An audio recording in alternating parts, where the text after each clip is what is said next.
Hi hello నమస్తే అండి. నేను మీ లక్ష్మీ చౌదరిని. వెల్కమ్ టు మిస్టీ మధురములు తెలుగు ఆడియో స్టోరీస్. ఛానల్ని సపోర్ట్ చేస్తున్న ప్రతి ఒక్కరికి థ్యాంక్ యూ సో మచ్ యార్. ఇంకా సబ్స్క్రైబ్ చేసుకునే వాళ్ళు సబ్స్క్రైబ్ చేసుకోండి. బృందావనం పార్ట్ 54తో మీ ముందుకు వచ్చేసాను. కథలోకి వెళ్లే ముందు ఎప్పట్లాగే రిక్వెస్ట్, లైక్స్, హైప్స్ గురించి చదివిన వాళ్ళందరూ ఇవ్వడానికి ట్రై చేయండి యార్. ఇక కథలోకి వెళ్ళిపోదాం. ఐషు బయటకు వచ్చి కారులో ఉన్న తన మెడికల్ కిట్ తెమ్మని అక్కడున్న సెక్యూరిటీకి చెప్పి లోపలికి వెళ్తుంది. ఐషు ఇన్వాల్వ్ అవ్వగానే, బుజ్జమ్మకి ఇప్పుడు తెలిసిపోతుందన్నా, మన పని ఫినిష్ అని అంటుంది ఆషి. తప్పదాషి, తిడితే తిట్టిందిలే, వాళ్ళైతే పడ్డారు కదా, పదండి ప్రస్తుతం మనం బస్సులోకి వెళ్ళి కూర్చుందాం, బుజ్జమ్మకి కనిపించకుండా అని పిల్లలందరూ నెమ్మదిగా అక్కడి నుంచి బస్సులోకి వెళ్ళిపోతారు. ఇదంతా శివ్ చూస్తూనే ఉన్నాడు. డ్రైవర్కి ఏసీ ఆన్ చేయమని చెప్పి పిల్లల్ని చూసుకోమని సెక్యూరిటీకి చెప్పి ఫంక్షన్ జరిగిన ప్లేస్లో అన్వేష్ దగ్గర కూర్చుంటాడు శివ్. కిరణ్ మైక్ మాత్రం, ఇప్పుడు కూపీ లాగితే మనల్ని కూడా వదలదురా ఐషు అని ఇద్దరు మొహాలు ముడుచుకుంటారు. ఏంటన్నయ్య, వాళ్ళు అలా అవ్వడానికి కారణం మన పిల్లల పనేనా అని అడుగుతాడు అన్వేష్ శివుని. ఇంకా డౌట్నా అంటాడు శివ్. ఆహా, ఏం చేశారు? ముందేమో జ్యూస్లో కారం కలిపారు, తర్వాత మైక్ దగ్గర మోషన్ ట్యాబ్లెట్స్ తీసుకొని స్వీట్లో కలిపిచ్చారు అని చెబుతాడు శివ్. ఓ మై గాడ్, వీళ్ళకి ఇలాంటి ఐడియాలు ఎలా వస్తాయి అన్నయ్య నవ్వుతూ అంటాడు అన్వేష్. ఇప్పుడు పిల్లలకి తెలియని విషయాలు ఏమున్నాయి? పైగా వరుణ్ గడు సినిమాలు చూపించాడు కదా, వాటి ప్రభావం అంటాడు శివ్. హహా, పోనీలే అన్నయ్య, దే డిజర్వ్ ఇట్ అంటాడు అన్వేష్. నేను కూడా ముందు చూడలేదు, లేకపోతే వద్దు అనేవాడిని, కానీ వాళ్ళకి పనిష్మెంట్ అయితే పడాలి, అది పిల్లలు ఇచ్చేశారు అని ఊరుకున్నా. ఎలా తెలిసిందన్నయ్య నీకు అడుగుతాడు అన్వేష్. మొన్న మైక్ వాళ్ళది ఆడియో చేసి ప్లే చేసినప్పుడు చెప్పింది గుర్తుపెట్టుకున్నారు, అందుకే ముందే వచ్చి ఇలా చేశాం నాన్న అని పాఠం చెప్పినట్టు చెప్పారు. కానీ వదిన ఊరుకోదు తెలిస్తే. చూడాలి ఎలా ఎస్కేప్ అవుతారో అంటాడు శివ్. ఐషు ఇద్దరిని టెస్ట్ చేసి ఇద్దరికి మోషన్స్ అవ్వకుండా ట్యాబ్లెట్ ఇచ్చి ఈరోజంతా మజ్జిగ మాత్రమే తాగండి అని చెబుతుంది. ఏంటి, మజ్జిగ మాత్రమే తాగాలా, మరి బిర్యానీ తినొద్దా అని దివ్య అంత నీరసంలో కూడా అడుగుతుంది. ఇప్పుడు ఇంకా అవేమీ తినకూడదు అని చెబుతుంది ఐషు. నేను ఒప్పుకోను, నాకు బిర్యానీ కావాలి అంతే అని గొడవ పెడుతుంది దివ్య. కావాలని చెప్తున్నారు మీరు, అమృత అలా చెప్పమందా, అందుకే మీరు అలా చెబుతున్నారు. ఈ వంక పెట్టుకొని మమ్మల్ని తిండి తిననివ్వకుండా చేస్తుంది సుప్పనాతి అని దివ్య కోపంగా అంటుంది. ఏయ్, ఏం మాట్లాడుతున్నా? ఇప్పుడు వరకు బాత్రూమ్ చుట్టూ తిరిగారు అని ఏదో జాలిపడి ట్రీట్మెంట్ ఇస్తే ఏం మాట్లాడుతున్నావు అని కోపంగా అంటూ, తింటే తిను, శుభ్రంగా పైకి పోదువు, అసలు అమృత ఇక్కడే ఉంది కదా, తనేమైనా మాట్లాడిందా? తానా అడ్డమైనవన్నీ తిని అడ్డం పడమని చెప్పింది మీకు?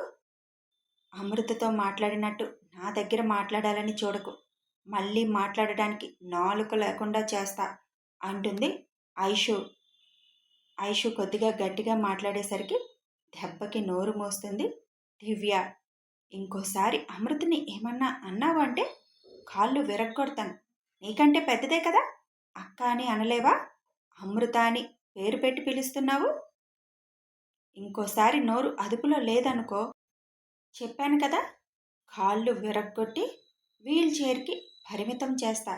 అయినా నీ వయసు ఎంత, నువ్వున్న సైజ్ ఎంత, ఇలాగే మేస్తూ ఉండు, అంత కొవ్వు ఒంట్లో ఉంటే తొందరగా పోతావులే, పద అమృత అని అమృతని తీసుకొని అక్కడి నుంచి బయటికి తీసుకువస్తుంది ఐషు. ఐషు మొహం చిరాగ్గా ఉండడం చూసి మీ వదినికి కూడా ఇరిటేట్ వచ్చింది అంటే ఏదో అనే ఉంటారు అని అంటాడు శివ్. అమృతని తీసుకొచ్చి అన్వేష్ పక్కన కూర్చోబెట్టి, మీ పిల్లలెక్కడా అని శివుని అడుగుతుంది ఐషు కోపంగా. నా పిల్లలా అని నవ్వుతూ, ఇప్పుడు వాళ్ళతో ఏం పని అని అడుగుతాడు శివ్. ఆహా, ఏం తెలియనట్టు నటించక కన్నా అంటుంది సీరియస్గా. బంగ్లాకి వెళ్ళేదాకా ఏం మాట్లాడకు బుజ్జి, ఇంక స్టార్ట్ అవుదాం, ఆ పని చూడు అని అక్కడి నుంచి బస్సు దగ్గరికి వెళ్ళి చూసేసరికి అలసిపోయి ఉండడంతో ఏసీలో హాయిగా తలా ఒక సీట్లో పడుకొని నిద్రపోతున్నారు పిల్లలందరూ. వాళ్ళని అలా చూసి శివ్ నవ్వుకున్నాడు. ఎందుకు పిల్లల మీద కోపంగా ఉంది అక్క అని అమృత అడుగుతుంది అన్వేష్ని. అన్వేష్ విషయం చెప్పగానే ఇంత చేశారా ఇద్దరూ కలిసి అని ఆశ్చర్యపోతుంది అమృత. అన్వేష్ చిన్నగా నవ్వి ఊరుకుంటాడు. అందరూ ఇంక వెళ్ళడానికి రెడీ అవుతుండగా అమృత, నువ్వు కూడా సర్దుకో, వెళ్దాం అని అంటుంది ఐషు. అలాగే అక్క అని లోపలికి వెళ్తుంటే స్నేహ, తనకి హెల్ప్ చేయి వెళ్ళి అని చెబుతుంది ఐషు. అలాగే అక్క అని అమృతతో లోపలికి వెళ్తుంది స్నేహ. అందరూ అన్నీ సర్దుకున్నాక ఇంక మేం స్టార్ట్ అవుతాం రవి అంటారు రావు గారు. సరే అని అంటారు రవి. నేను కాసేపు ఆగి వస్తాను, ఇక్కడంతా చూసుకొని అని హరిగారు వాళ్ళందరికీ చెబుతారు. సరే, మనం ఉదయాన్నే కదా స్టార్ట్ అయ్యేది, నువ్వు నిదానంగా రా రవి, పెళ్ళికేమీ ఆర్భాటాలకు పోకు, మేమేమి అవన్నీ చూసేవాళ్ళం కాదు చెబుతారు రావుగారు. సరే అని తల ఊపుతారు రవిగారు. అమృత లోపల అన్నీ సర్దుకొని, నేను వెళ్తున్నాను పిన్ని, ఈ రోజుకి జాగ్రత్తగా ఉండండి, ఏమీ తినకండి అని చెబుతుంది. మొహం ముడుచుకొని పక్కకి తిప్పుకొని కూర్చుంటుంది శారద. ఐషు ఇచ్చిన వార్నింగ్కి ఇంక నోరు తెరవదు దివ్య. శారద ఉండబట్టలేక నగలెక్కడ పెట్టావు అని అడుగుతుంది. అవి నావు కాదు కదా పిన్ని, అందుకే అవి ఎక్కడుండాలి అక్కడే ఉంచాను అని చెబుతుంది అమృత. అంటే ఇచ్చినట్టే ఇచ్చి మళ్ళీ మొత్తం తీసేసుకున్నారా, అంత మాత్రానికి అందరి ముందు ఆ బిల్డప్ ఎందుకు అని మూతి తిప్పుతూ అడుగుతుంది శారద. మా వాళ్ళకి పెట్టడమే కానీ తీసుకోవడం తెలీదు, ఇక్కడ ఉంచితే దొంగలు ఎక్కువంట కదా ఇక్కడ, మళ్ళీ వాటి కోసం ఏ దొంగలో వచ్చి మీ పీక నొక్కుతారు అని భయం, అందుకే ఐషు అక్క దగ్గర పెడుతున్నాం అని అంటుంది స్నేహ. అయినా కనీసం అమృత అక్క దగ్గర ఒక 10 నిమిషాలు కూడా ఉండలేకపోయారు, మీకెందుకు నగల గురించి, అస్సలే ఒంట్లో ఉన్న ఎనర్జీ అంతా పోయింది, మీకెందుకు బాధ్యతలు, బాగా రెస్ట్ తీసుకోండి అని చెప్పి పద అమృతక్క అని అమృత చేయి పట్టుకొని అక్కడి నుంచి తీసుకొస్తుంది బయటికి స్నేహ. సారీ అక్క, నేను అలా మాట్లాడాను అని కోపం వచ్చిందా, నువ్వు వెళ్తాను అంటే పెళ్ళి 10 రోజుల్లో ఉంది కదా, ఎందుకు వెళ్ళడం అని అనకుండా నగల గురించి అడుగుతుంటే కోపం వచ్చింది. చూడు అమృతక్క, నువ్వు ఇంత మంచిగా ఉంటే పనికిరాదు అసలు, వాళ్ళు మనకిచ్చే విలువను బట్టి మనం వాళ్ళకివ్వాలి, అసలు విలువ లేని చోట ఎందుకు విలువ ఇచ్చి మాట్లాడతావు, సారీ ఎక్కువ మాట్లాడితే అంటుంది స్నేహ. ఓయ్, అన్నిసార్లు సారీ చెప్పకు, నువ్వు చెప్పింది ప్రతిదీ కరెక్ట్ స్నేహ, కానీ నాన్న కోసం ఆగిపోతాను అంతే అంటుంది అమృత. పెదనాన్నగారి కోసం నువ్వు ఆలోచించినా వాళ్ళు ఆలోచించలేదక్క, కనీసం ఫంక్షన్ అవుతుంటే పెదనాన్న పక్కన ఉండాలి కదా, వాళ్ళకి పట్టనట్టు ఏదో గెస్టులా ఉన్నారు అంతే అంటుంది స్నేహ. స్నేహ చెప్తుంది ప్రతిదీ నిజమే కాబట్టి ఇంకేం మాట్లాడలేదు అమృత. ఇద్దరూ వచ్చి బస్ ఎక్కుతారు. అప్పటికే బస్సులో పిల్లలు పడుకొని ఉండడంతో ఐషు సైలెంట్గా కూర్చుంది. మిగిలిన అందరూ కూడా పిల్లల్ని డిస్టర్బ్ చేయకుండా అడ్జస్ట్ అయ్యి ఎక్కడికక్కడ కూర్చున్నారు. అమృత తండ్రికి చెప్పడానికి బస్ దిగింది. రవిగారి దగ్గరికి వెళ్ళి వస్తాను నానా అని చెబుతుంది.